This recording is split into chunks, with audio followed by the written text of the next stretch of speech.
Okay, good morning. We're here for our weekly Marion County Board of Commissioners meeting. It is Wednesday, October 27th, 2021. It's 9 a.m. We're here in the Senator Hearing Room at 555 Court Street. And as always, we start with the Pledge of Allegiance. If you will join us, please. I pledge allegiance to the flag of the United States of America and to the republic for which it stands, one nation, under God, indivisible, with liberty and justice for all.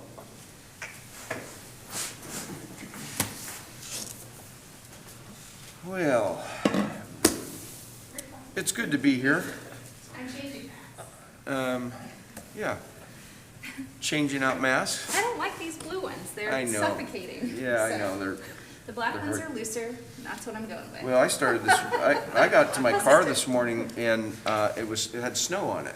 It was like pine needles, just total pine needles all over my Plus car it this goes with morning. my What a- outfit. what a Was way it to- snow or pine needles? Pine needles. Pine needles. It was like snow pine needles, right? It was like, oh my gosh.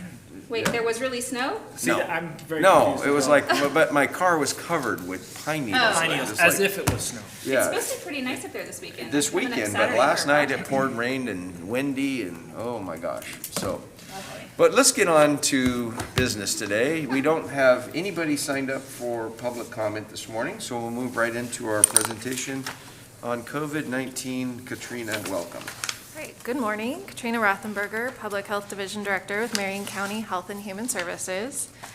And for my monthly update, I'll just talk about where we've been at for the past couple of months, and some updates on vaccinations and what we're doing with community partners to help increase access to vaccination and testing. So the COVID-19 case rates continue to decrease in Marion County.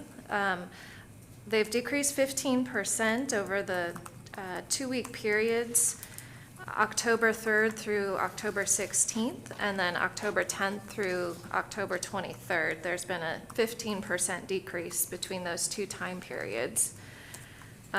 We went from 1,617 cases with a 10.9% positivity rate from October 3rd through the 16th to 1,379 cases with a 9.85% positivity rate October 10th through the 23rd. And our 7-day case average is 99 as of this morning, October 27th. At the peak of this most recent surge, our 7-day case average was 339 with a percent positivity rate hovering around 13%.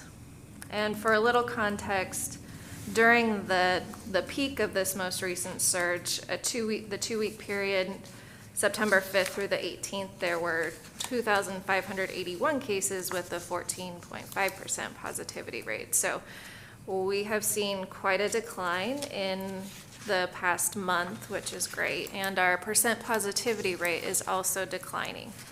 A question that I get a lot when we start to see a decline in cases is, does that mean testing is just going down?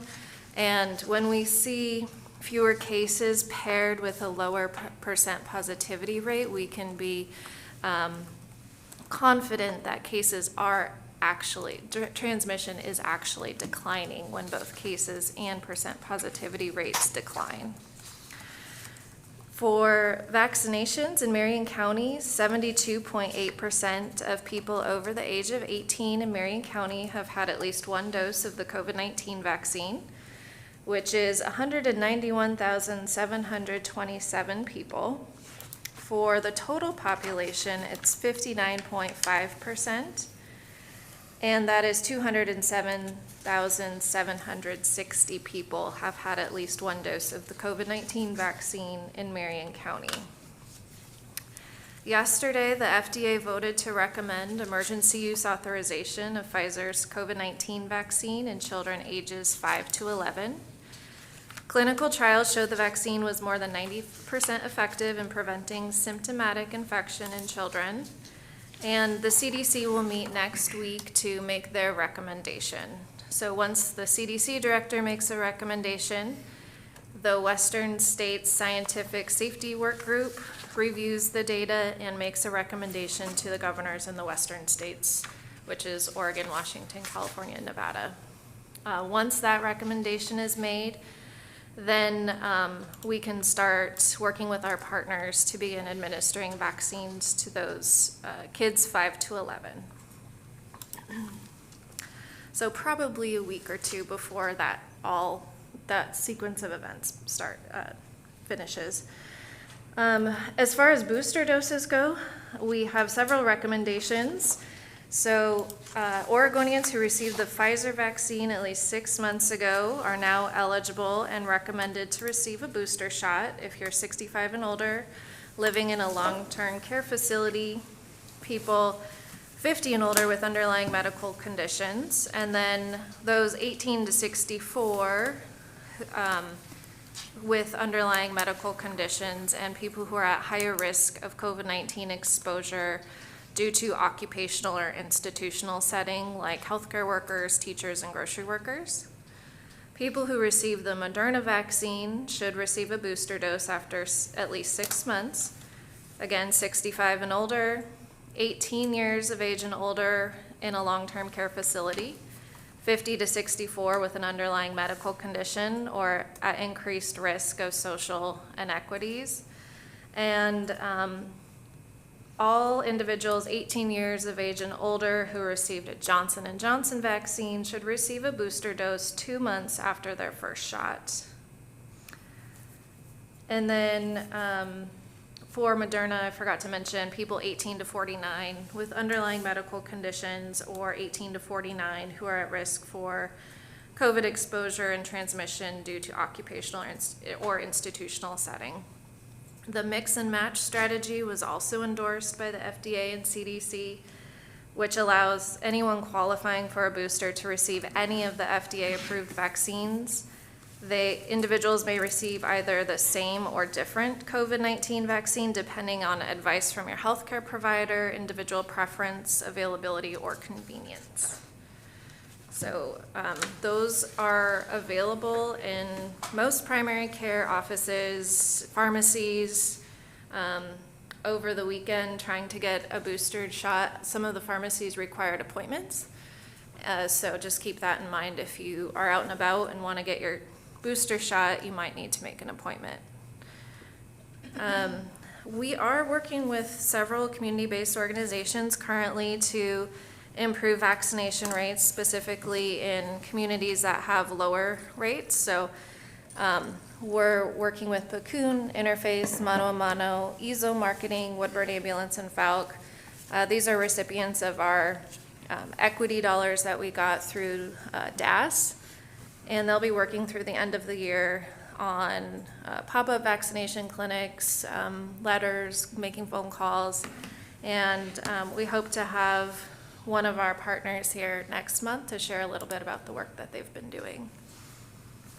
A note on testing, we've been hearing a lot of need and concern about trying to access testing, and it's not really widely available. So we had a meeting with OHA last week and their contractor Curative, so for additional testing capacity here in Marion County.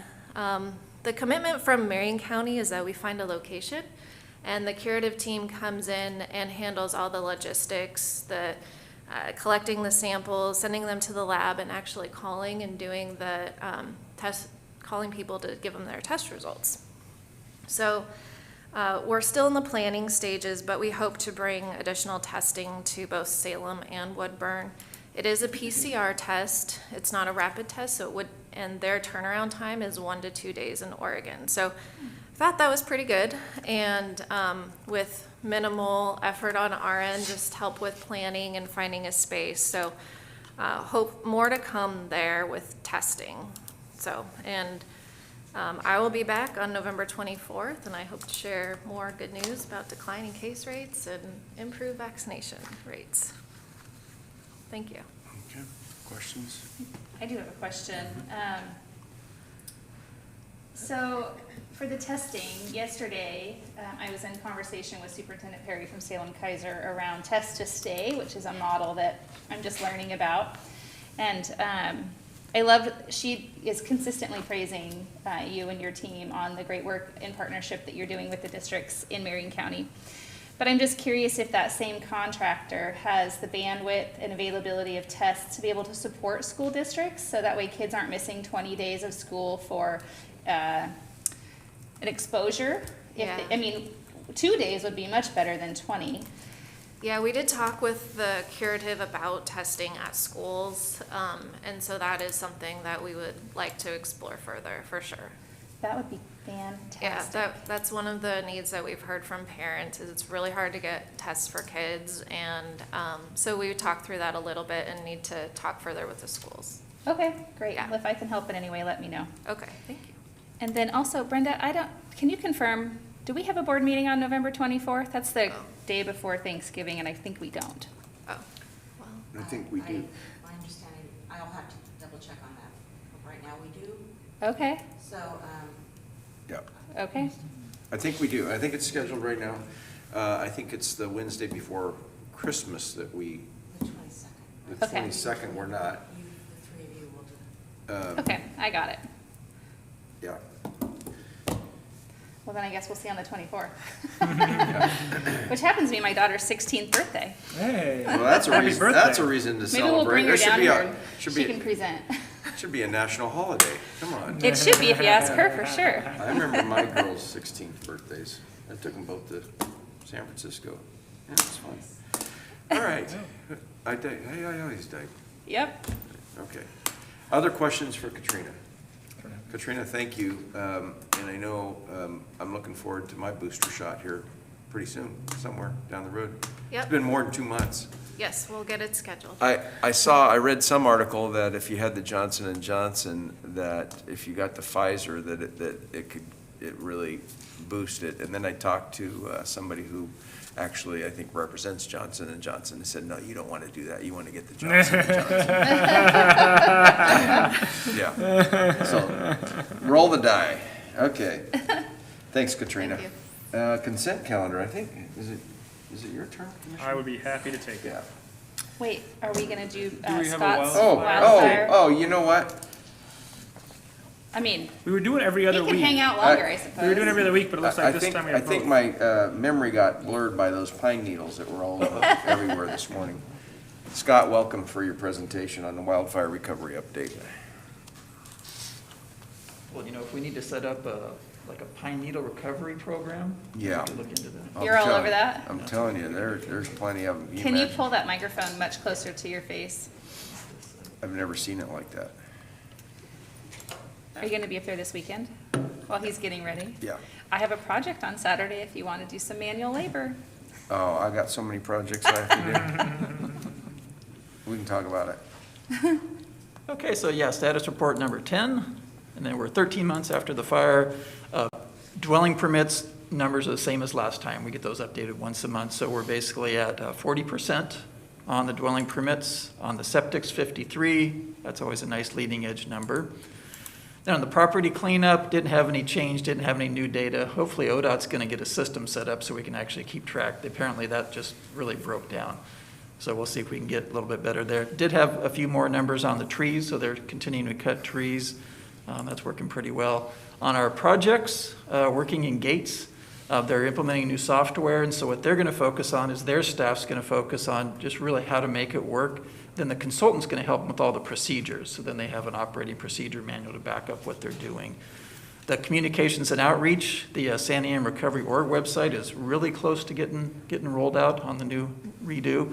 We got our first recovery newsletter taken care of. We sent that out real heavily on emails, and then I actually spent last week, ran up the canyon, dropping them off at different locations up and down the canyon, so that was good. Then the economic impact opportunities analysis, they've done the pre-work. Now they're working on kind of the current economy, trying to document the fire impacts, and then that'll move forward into recommendations in a little bit. Then housing, we got a grant award for the North San Diego State Park and Gates temporary housing sites, still working through those contracts. And then working with the housing vendors on production schedules. Note there is the word of the day or phrase of the day is supply chain disruptions and things, so it's affecting that work too. On the health impact assessment, our OSU team has a survey up to take care of all the documented needs in the community. They're doing focus groups, and actually a really nice one, and this was nice to get it kind of ratified that things are working, is I went to the Wildfire group recovery on Monday. It's kind of some of the Norfolk residents, and I mentioned the health assessment. People had already done the survey, and it all just went out last week, so it's definitely getting some traction, so that was good. Then on the visioning projects, yeah, kind of mostly the group's kind of just digesting, organizing ideas.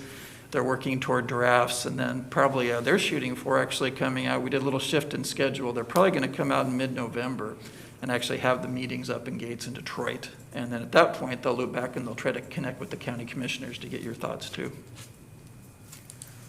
Then other just kind of notes, our FEMA staff, we had a kind of a temporary position. He did a narrative for basically a really nice narrative for all the efforts that we went into. He got that work done. Up in Detroit, the old reservoir is being demolished, and they're up in the kind of the upper part of the watershed doing tree trimming. Apparently a lot of that's actually done by helicopters because the terrain's so difficult. And then septic issues kind of come in different levels. This one popped up with commercial, is that some of the properties, especially in Detroit, had probably limited systems, and out there changing hands. You know, what do you do to kind of upgrade the systems? We're looking at some possibilities. One might be some sort of a group or a collective system that maybe then everybody would just kind of chip into and try to help out with that issue. But those are just kind of the consistent issues that come up, and we knock them down when they come up. So, and with that, that is the report. Any questions? Do you want to talk at all or make the announcement that World Renew's here?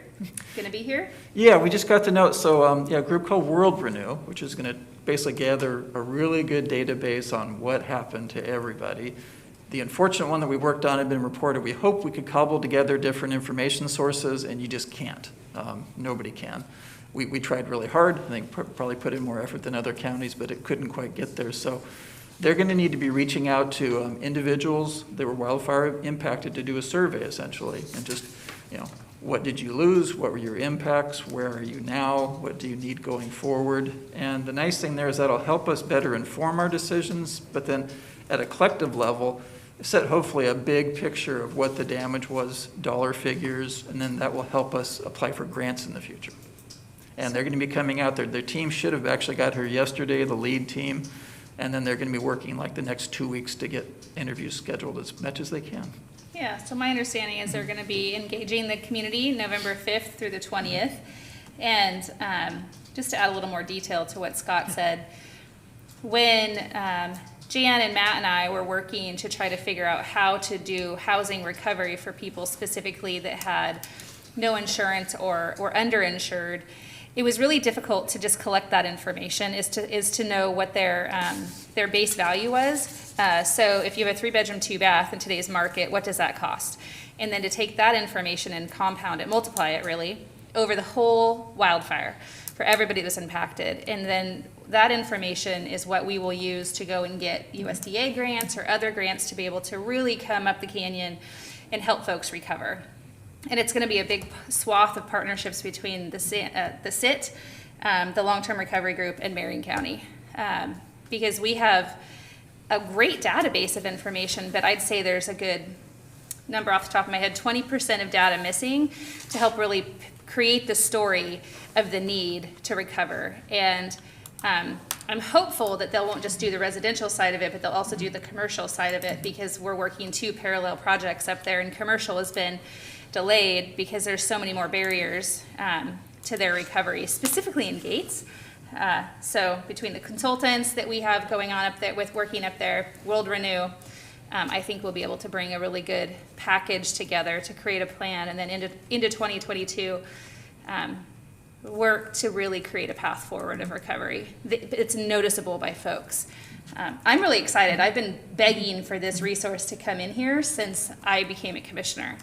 And it has just been incredibly difficult because of COVID to be able to get their team to come in, because they have a lot of restrictions, FEMA rules and things of that nature. So I'm elated that they're finally going to be here. So I appreciate your work, Scott. And then also Matt Lawyer has done a ton of work trying to get them and other programs to work together. And it's going to be great. Super optimistic about it. And just a backdrop too, what's really frustrating on this area, and everybody's dealt with it, and even nationwide, is that everybody gets set up. It's like the case managers, FEMA, our assessor, everybody's got their own database that nobody can share. And they said, well, you can't share your data because it's got personal information, which makes sense. If on the front end, somebody would have said, hey, do you guys want to share your data? We could have shared data, but no one knew that. Right, through certain releases. Yeah. there's You a don't know certain- what you don't know. But now we know the things, and we are prepared for the next, if ever, hopefully not, Yeah. disaster. And they're all being documented. The state's got that on the radar now. They say the next one that happens, first thing out of the gate, who's going to be involved? Sign this document. Yeah. And then you'll be in good shape. One of the things that I think was probably my biggest criticism of FEMA is the number of different people that have sort of cycled through, because it makes it really hard as a local government to create really good, strong partnerships and have like longevity of information. TJ Dargan came first, and he was wonderful. He really did a good job for us, and he's a credit to that agency.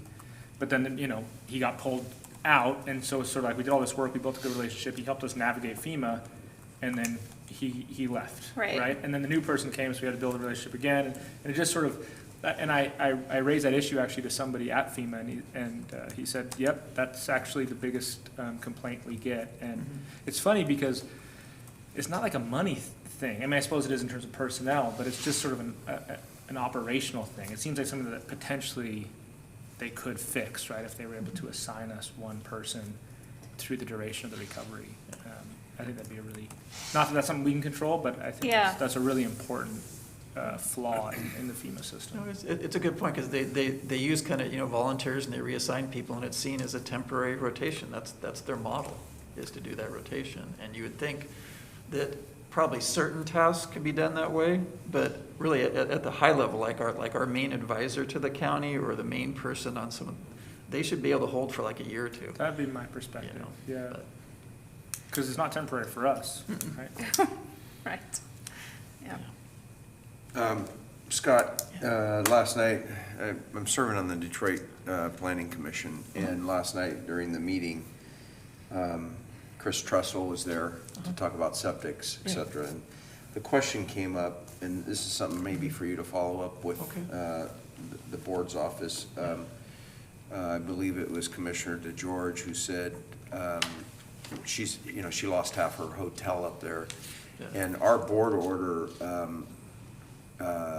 suspends the permits for housing, residential housing. It does not do anything for commercial properties. So we want to explore that. I think it'd be something for you to explore with Chris and Brandon to see, bring back to the board what that would look like if we did that. I don't know, we lost a lot. We didn't lose a lot of commercial, we did lose a lot in Detroit. I mean, Percentage-wise. everything but the post office and Mountain High grocery Yeah. store and half of the hotel. So if those people are gonna rebuild, so if we can put that on the agenda to discuss. And I think also in Gates and then Mill City, to talk to Marianne, Right, and then also Stacy Cook in Mill City, because there was Some just commercial some damage, commercial yeah. businesses in Mill City that were burned, Yeah, completely destroyed, actually. so, in some yeah, cases. so our board Yeah. order just covers residential houses. It doesn't Right. cover commercial. Yep, will do. Great. And then the other thing, if you could reach out to Lynn County, I got a message from Commissioner Nyquist to talk about our property tax refunds and how that's going. And I've reached out to him a couple times, but I don't know if you have a contact down there that you're working with on their side. Yeah, kind of on different topics. He's the guy for both. Yeah. So, Yeah, if there's somebody besides him, I've got another message into him this morning to say, hey, if you want to talk about this, certainly happy to help you. I think they probably want to follow on the property tax relief Okay, situation. So those are a couple topics that came up this Yeah. week okay. on recovery. Anything else on recovery? that's it every day. It's a process every day. Yeah, okay. Thanks, Scott. Now you want your motion. Yeah, now let's, me jumping ahead all the time. All right, Mr. Chair, I move the consent agenda under Board of Commissioners, OLCC applications. Recommend approval of Circle K Stores Incorporated, DBA Circle K Store number 9641 in Woodburn, Oregon. Under Finance, approve a quitclaim deed for the private sale of foreclosed property for tax ID number 329536 from Marion County to to grantees John E. Davis and Kelly M. Jones. Under Human Resources, approve a recommendation to uphold the pay grades for classification number 94, Chief Administrative Officer, and number 138, Chief Civil Supervisor, and adjust upward the pay grade for classification 164, Juvenile Probation Aid, Case Aid. Under Public Works, approve amendment number 1 to the service agreement with Covanta Marion Incorporated, adding definitions in new and amendatory sections. I second the motion. Okay, a motion and a second on the consent calendar. Any further discussion? Hearing none, all those in favor signify by saying aye. Aye. Aye. Aye. All right. First action item, under Board of Commissioners, consider approval of property lease agreement with Ron and Marion Evans in the amount of $120,000 for a lease of 2.06 acres of vacant lot to be utilized for short-term recovery housing for individuals displaced by the 2020 San Diego Canyon wildfires, retroactive to October 1st, 2021 through October 31st, 2023. Two of you. Scott, you're still here, and Matt, welcome. Yep, so I'll go ahead and lead out, and Matt can fill in blanks. So, yeah, what this is Just a prop- introduce Yep. yourself. Scott again. McClure, long-term disaster recovery manager. And this is a property lease for 112 East Central in Gates, Oregon.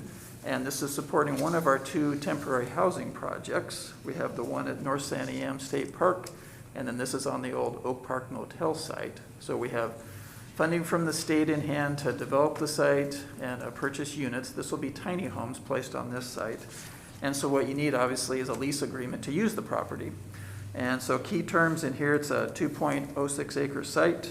It's a 2-year term that starts October 1. We can do 4 one-year renewals on that, depending on what the future looks like. $5,000 a month. We improve the site and then manage the site. And we have an early termination clause on that. And then if for some reason the owner wishes to sell, we have a first right of refusal. Rest of the contract is fairly standard contract terms. So if you have any questions, we would answer those, and I'd recommend approval. I'd like Matt to tell us about what the purpose of the contract is. Yeah, thank you, Commissioners. For the record, Matt Lieu, Policy Analyst with the Board's Office. Again, I think the contract is a function of what's required by the Oregon Housing and Community Services in our discussions with getting the money for that. They're requiring this grant, this agreement. But ultimately, this goes back quite a few months. Mayor Carmichael came to the board, specifically Commissioner Bethel and Jan and Scott and I, and said, hey, we've got this really great idea for placement of homes. And so Mr. Evans and his wife, Marion, came in and discussed the opportunity. And so this was a very grassroots, City of Gates effort. And through conversations, probably since April, we've gotten to know Ron and Marion quite well. They're wonderful people. They've got, a really interesting story. Yes, they lost their motel, but being on their personal property, the fire came within about 10 feet of their back deck, and everything around them was lost. So just really appreciate their patience and support through this whole process. They've been wonderful at providing input. Specifically, there's a couple items on the property that they wanted to maintain. And Brian Nicholas has been incredible with Ryan Crother and the other parts of the team to create the site plan so that we're maintaining things on the property that the Evans wish to have on there, and then getting it all prepped up. And so this agreement is a very big step in the right direction towards getting this temporary housing program set forth. And Scott's been helping us out with the whole process. He's hit all the high notes in terms of the contract portion, or the agreement terms, and just really excited to get this thing moving forward. So this is the site where we're going to put the 16 tiny homes to support the folks that are either in the hotel still. We have 11 households that are still in a motel, and we have, that I can, off the top of my head, around 30 that I know of that are navigating rundown RVs that need more of a permanent shelter to be able to successfully recover. So I'm pretty grateful for Mr. Evans to be so accommodating to our process. And I also think it's going to bring some life back to that community. It's right in the heart of the city and right on 22, and folks are going to see folks milling around again, which is gonna be, I think, a healthy thing. Okay. All right, Mr. Chair, I move to approve a property lease agreement with Ron and Maylin Evans in the amount of $120,000 for the lease of 2.06 acres of a vacant lot to be utilized for short-term recovery housing for individuals displaced by the 2020 San Diego Canyon wildfires, retroactive from October 1, 2021 through October 31st, 2023. And I second the motion. We have a motion and a second. Any further discussion? Hearing none, all those in favor signify by saying aye. Aye. Aye. Aye. Woo-hoo! Thank you, gentlemen. All right, our next item is under Health and Human Services. Consider approval of purchase order with Cardinal Health 110 LLC in the amount of $1.5 million for the purchase of opioid treatment medications through the state of Oregon. Price agreement through October 31st, 2022. Ryan, welcome. Morning, Commissioners. Ryan Matthews, the Administrator with Marion County Health and Human Services. And I am here seeking an approval of a contract purchase order with Cardinal Health in the amount of $1.5 million. I do want to clarify that although this is a one-year agreement, there's an option to extend for 2 additional years, which is why the $1.5 million really represents a 3-year total if we were to maintain this agreement. Historically, we've spent about $300,000 to $400,000 on this contract per year, so we put the $500,000 per year as kind of that upper threshold depending on need and demand. So Cardinal Health is on a state price agreement, which gives us a very affordable pricing for opioid treatment medications, and this is really the contract that we utilize to provide medication-assisted treatment medications and supplies to those enrolled in our addiction treatment services program. I also want to mention that one benefit of using Cardinal Health is we've built a good relationship with them. We've used them for the past several years. A previous supplier we had challenges really delivering on time. And in a program like this where you've got people coming in every day for dosing, any kind of supply chain issues or delays can really be problematic and stressful for those people enrolled in the program. So Cardinal Health has been a really good partner. They've been able to deliver on any promises they made in terms of supply availability. And we've had a very positive experience with them and look to continue that relationship by extending this agreement. I'm happy to answer any questions you might have. I have a question. Ryan, this is for folks that are struggling with opioid addiction. Do you know, and this is kind of going to show my ignorance, but meth is a big problem in our community, addiction to methamphetamines. Is there any similar sort of treatment for folks who are addicted to meth? Well, you know, there is. I don't know that it's not the exact same. Obviously, it's not opioid. I'm not, I have other people in my department probably speak to that certainly better with more detail than I do. We offer a robust, our addiction treatment program has a robust amount of services that we provide, whether it's addiction to alcohol, drugs of various natures. So I think that we have trained professionals that if people are struggling with meth and they're willing to seek assistance and treatment, I would recommend that they reach out and contact us. We can offer same-day assessments. We can get people into services really, really quickly and, and get a treatment plan available for them that would help work for their needs. And maybe at a work session or a management update, we could chat more about it. Sure. If you'd be up for that. Absolutely. Okay. That's a great question. That's a great question because I have just recently heard about this meth that's coming from Mexico, and it's like instant mental health issues once these people get this stuff, and there's no going back. Yeah. It'd be.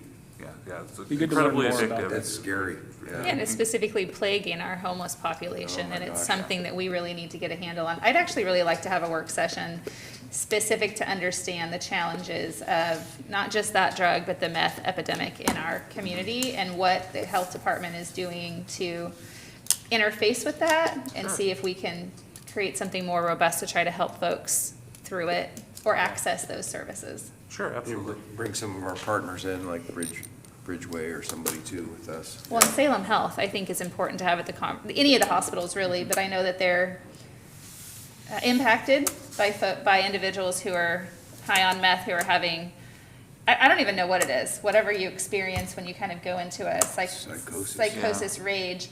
Law enforcement can't help you know, certain providers can't help, so it's the hospitals that have to step in. And what does that look like for them, and what's that burden on our community? Yeah.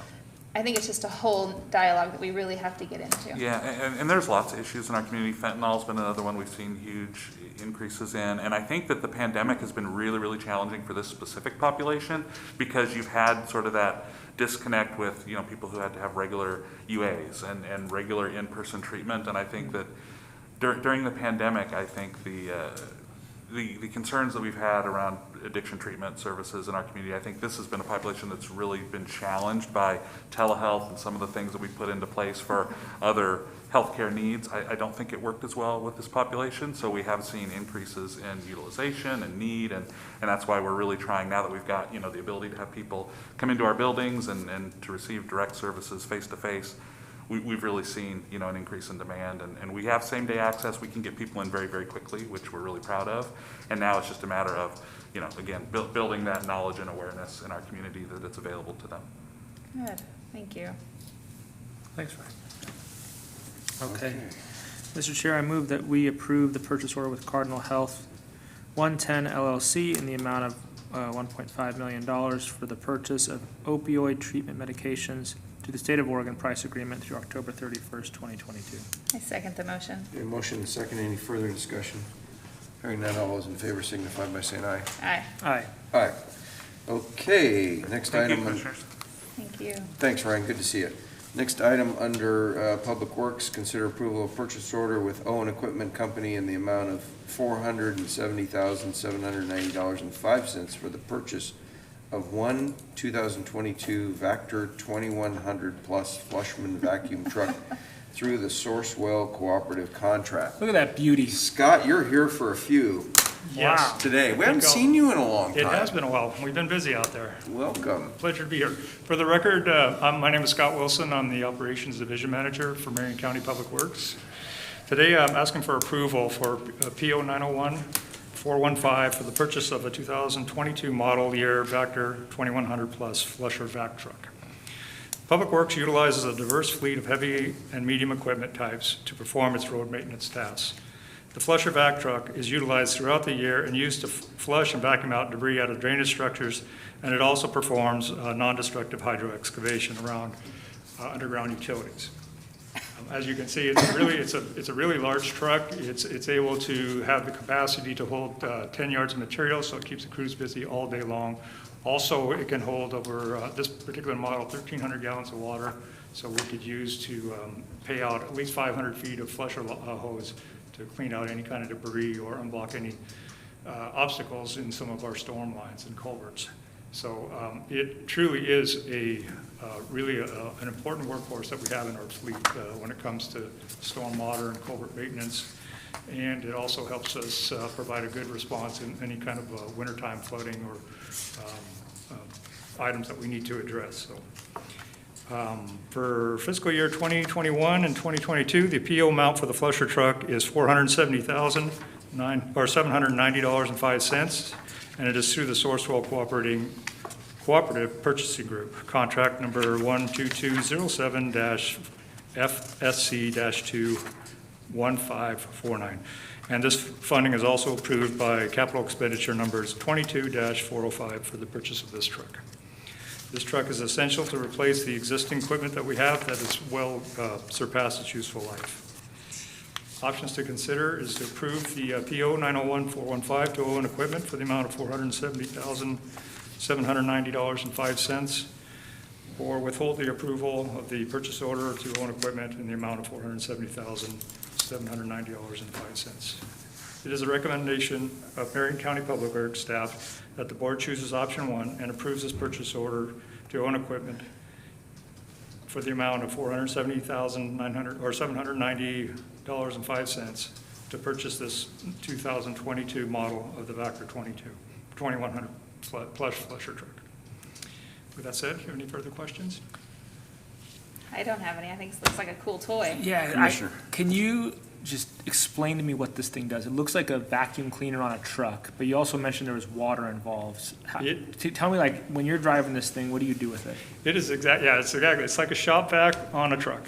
So basically what you see there is the the main extension tube that goes up over the cab, that has the ability to extend out 10 feet, but also swing 90 degrees on each side of the truck. You can add extension tubes down it, and that's a high-powered vacuum that will, I mean, it'll pull material out, up to 20-plus feet of in depths. So you can apply a high-pressure water, 2,500 PSI, to that, and it'll loosen up the material and then vacuum it up there and then dump it into the debris tank. And so you use for culverts next to the road, is that primarily what it's used? Yep, we could basically drop the hose down on the front hose reel there, and we can pay out about, at least in this model, 500-plus feet, and drop it down and then go out laterally, horizontally across the road, and be able to either unplug a line or pull all that debris back, and then you can vacuum it up in that structure. Wow. Do He we always have, gets to buy the coolest things. Scott, do we have one now? Yes, actually, we have two. Okay, so this is to replace the old Yes, one? this is to replace a very well-used model that it's got some mechanical issues, serious ones right now, that it's time. We've got to get it out there. And this obviously was in our budget for this year. I see Brian shaking his head too. Okay, All right. I can't wait to do this right along. Nice. Okay. Well, Kaiser Public Works, occasionally, we used to have an event out at Kaiser Rapids Park, and they would bring their truck out and let the public participate in different things. It's kind of a intense machine. But I think you should absolutely go on a ride along. Well, former commissioner that used to give me a bad time about my striping right along, I'm afraid I might flush out the wrong pipe or suck up the wrong stuff or something, but.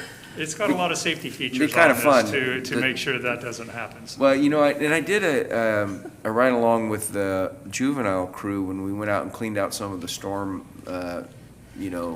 drains and stuff. And it'd be great to see how this kind of interacts with all the storm drain stuff that we have. And I know the issues we have, especially, this is probably over in in New Marion. New Marion. New Marion is where this, that's East Salem.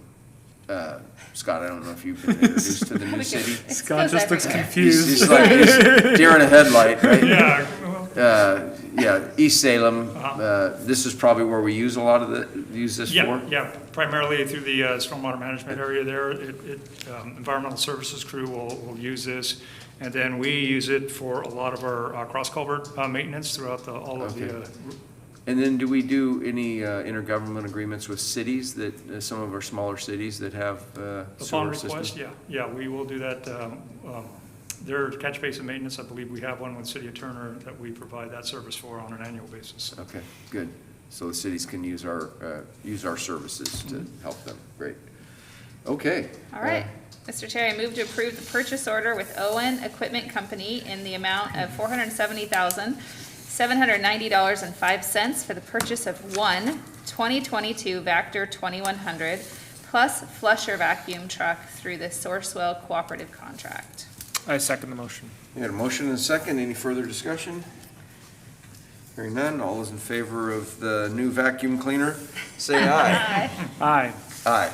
All right. Fantastic. Thanks, Scott. You're still up, right? Yes, I'm still So up. we're going to have one presentation on the next four items, 10 through 13, and then we'll do, Commissioner Wilson will do all those motions quickly. Okay. Okay, great. Okay, this presentation, it's going to help describe contract approvals for four upcoming items that we've got here on the agenda. So basically, they are related to the winter storm that we had back in early wintertime of 2021. In February 2021, Marion County experienced a winter storm that resulted in heavy damage to county trees. Tree damage has resulted in tree and woody debris threatening or falling into county right-of-way, county parks, and other county property. In addition, there were numerous trees that need to be altogether removed or have hazard limbs removed as a result of the storm's impact on their health. Acknowledging these needs, Marion County Public Works formally solicited bids from tree service companies to provide hazardous hanger removal, hazardous tree removal, hazardous stump removal, and woody debris cleanup. The Board of Commissioners approved a contract with Mountain View Tree Service LLC on May 12, 2021. Marion County again solicited in September following a spend down of Mountain View's previous contract. This was done in an effort to take advantage of more favorable market conditions and to alter pricing structures to better align with FEMA requirements. These bidders submitted bids in early October 21, and all three firms were recommended by the Board of Commissioners approval to move forward with the contracts. TFR Enterprises was the low bidder, and all unit prices followed by O'Malley Brothers Corporation and Mountain View Tree Service LLC were more closely aligned with one another and were second lowest bidders in different categories. By awarding contracts to all three firms, the county will be able to augment these services of the low bidder when necessary to maximize efficiency and meet the county and FEMA deadlines. As you can see here, the map illustrates the eligible work that's still left to be done within the county right-of-way. Each point provides a location and supporting photos and description of the workload. There's still a considerable amount. We've got, like it states down below, over 1,700 trees that have limbs that are potentially hazardous that could fall within the right-of-way, and then we still got numerous sites where we have debris piles still that will have to be picked up within the right-of-way.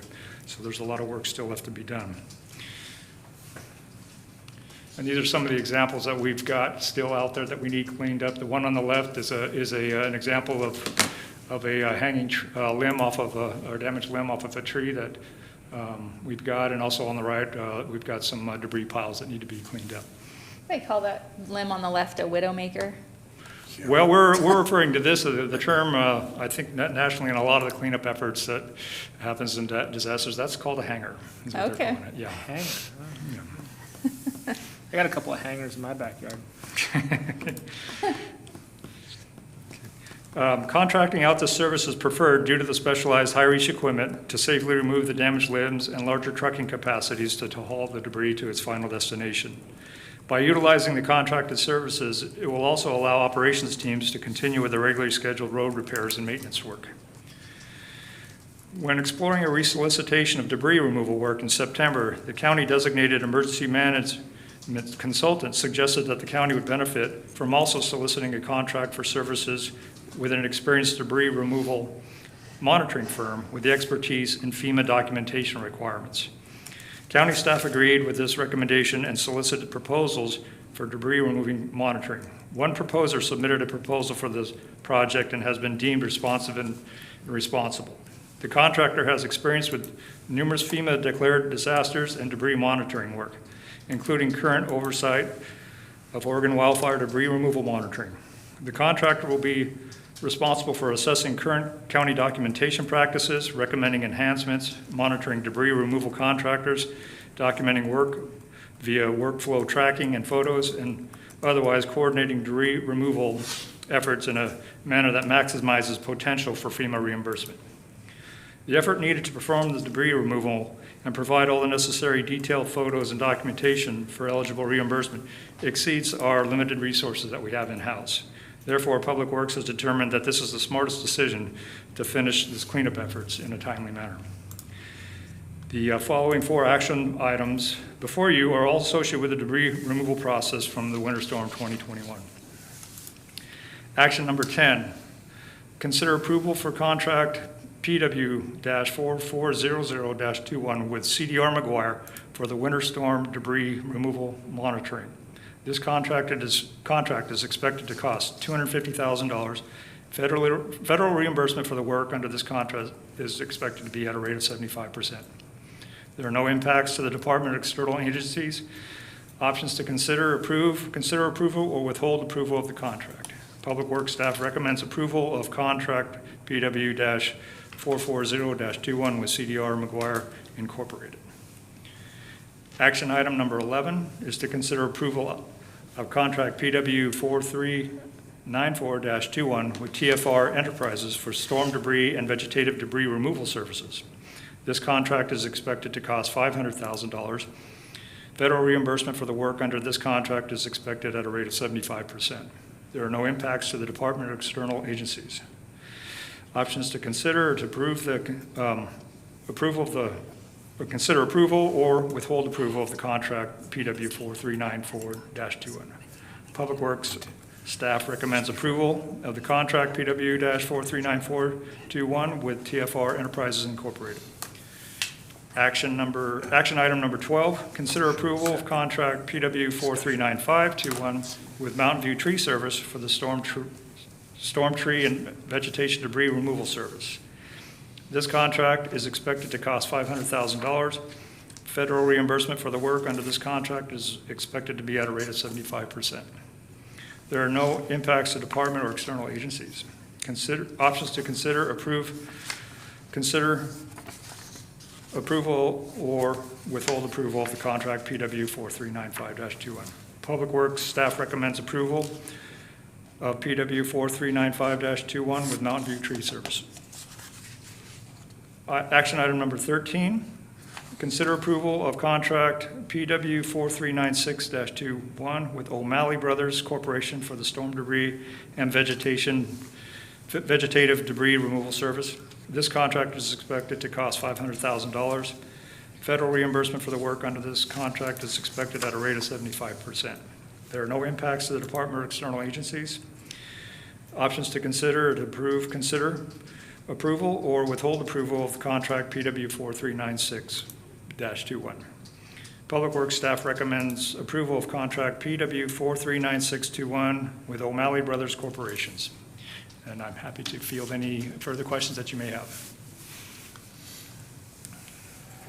Questions? Yes, I have a couple. So, what's the debris's final destination? You mentioned that earlier. It'll be down at our Browns Island site, waste reduction site. And then the goal is to have all of this property that you put up on the screen cleared by September of next year? We have, our deadline is spring, from the FEMA deadline that we have, but it's our hope to get everything done by the end of this year. By the end of this year? Yes, or, we have our deadline till the spring of 2022, is to have all this cleaned up, but we're gonna, with the contracting services that we're gonna have, we're hopeful to have this done, hopefully the first part of next winter, or winter next year. Okay.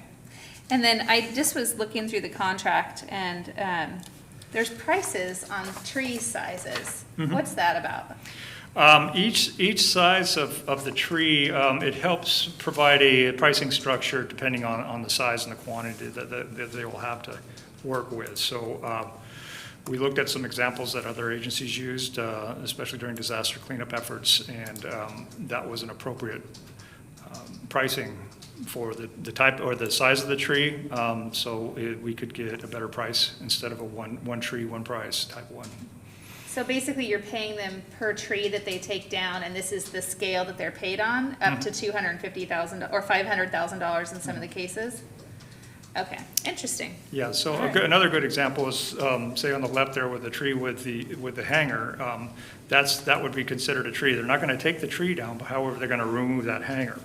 So as they get there, there may be a couple more branches associated with that right in that area, and it's all on the same tree. So that's the price they gave us to do the work on that one single tree. Okay. What an interesting way to do it. Thank you. I look forward to seeing it get all cleaned up. Okay. I have a question, Mr. Chair. Yes.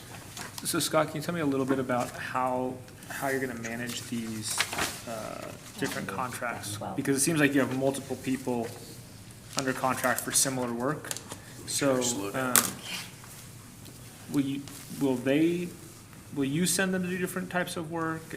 How will the management of these different organizations work? Our strategy is to work with the monitoring service, since we've got pretty much a lot of the areas already identified and geo-referenced. That work has been done along with with photos, supporting photos with each location. So while we're got that, and then we line out the contractor, create a work authorization for them to proceed with the work and identifying which areas to do. The monitoring group will be on site, taking photos of the work being done, and then documenting the quantity of work on each shift, and then provide that information to us, and then give us, we haven't determined whether either daily reports or weekly reports that to support all the work efforts that'll that has been done for the, So will the monitoring group be the one assigning work to the different contractors?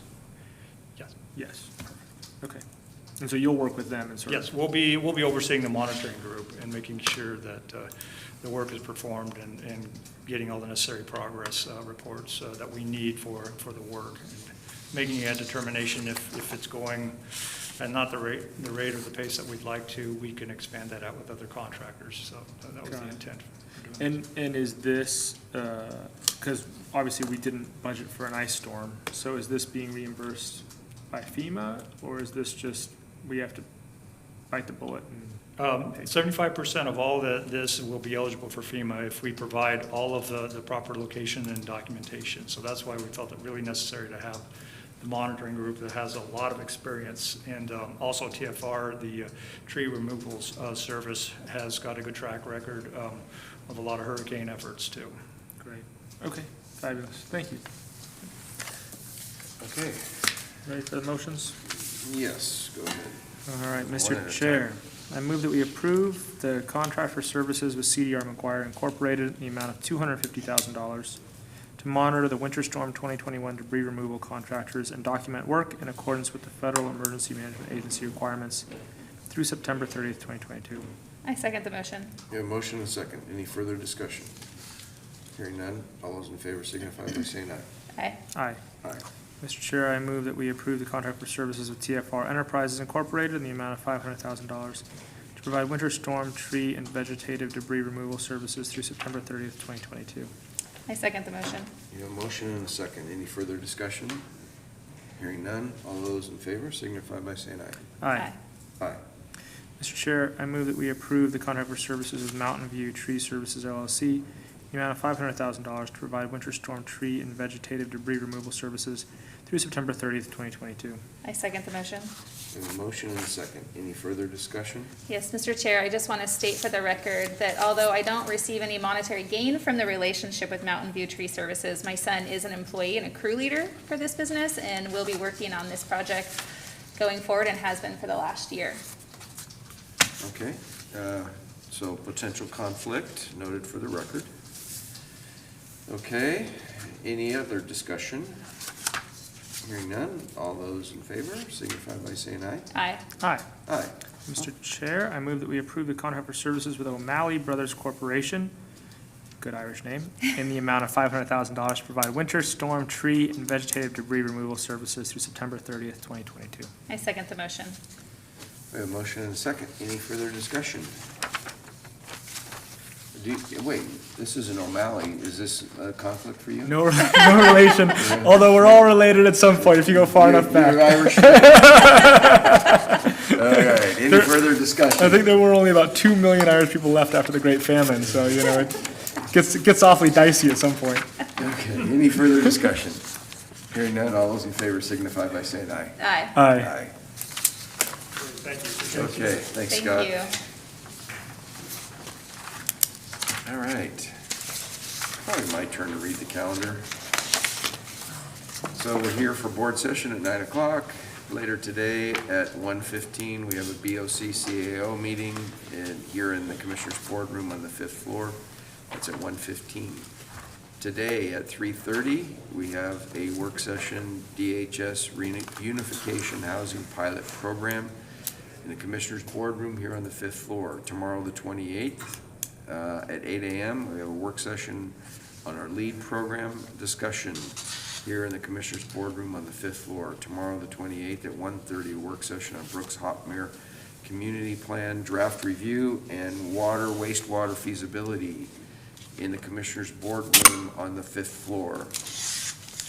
Thursday, the 28th, Hayesville Jean Ray Neighborhood Meeting at People's Church on 4500 Lancaster Northeast.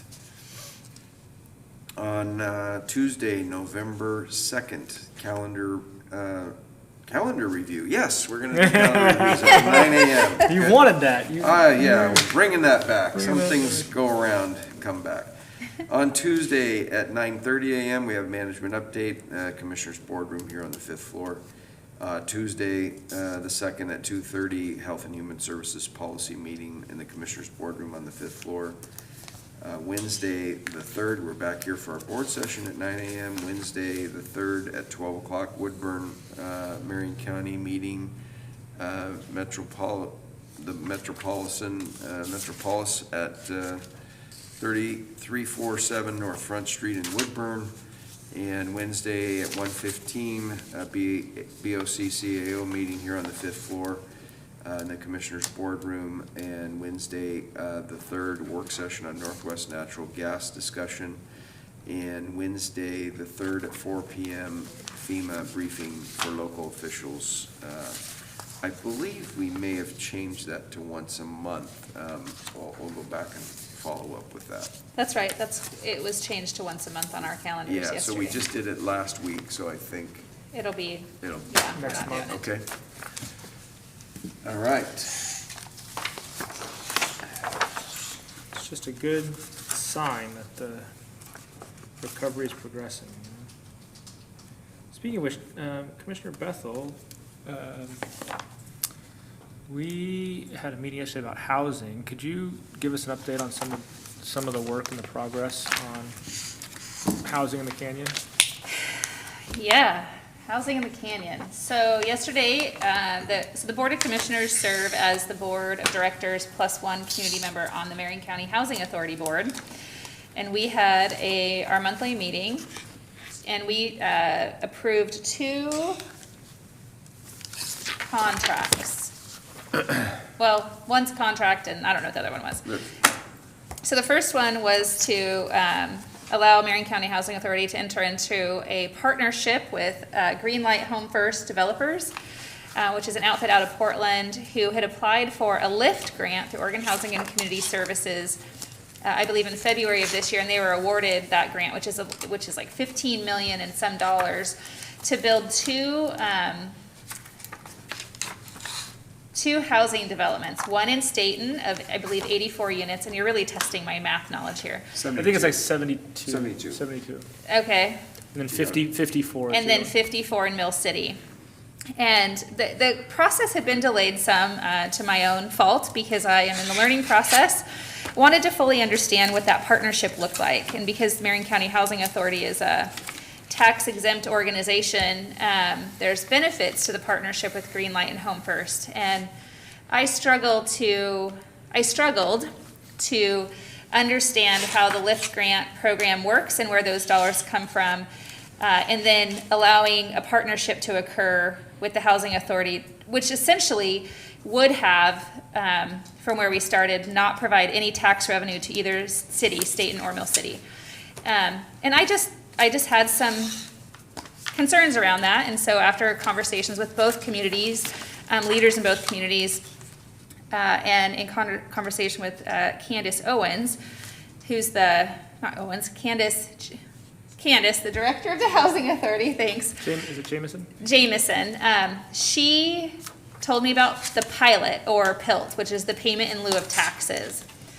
And ultimately what that does is it is a direct payment from the developers to the cities, and it bypasses the county collection process and the pooled method that Marion County has for its tax collection. And in some cases, it's more beneficial for the cities to have a PILT or pilot versus having direct payment of taxes. So it was quite a process, and I'm really grateful that the board supported the contract, the approval to enter into the contract of partnership so those developments can move forward. And that actually was also a really important step in a process that I'm also working on to try to get additional housing up in the canyon, because it kind of puts the wheels in motion to understand what the needs are for infrastructure and the reality of development specifically in Mill City for canyon housing. And then the second, what was the second motion? They were both resolutions. One was for the green light and the other one. Yeah, the other worship with Marion County to manage both short-term housing complexes that we're building in or establishing in Gates and then North San Diego State Park for the tenure of those projects. Because Marion County doesn't do housing, Marion County Housing Authority does, it made sense to partner with them. They're the experts in how to help people apply, get them stabilized, collect rent, do maintenance, all the things that a property manager would do, more or less.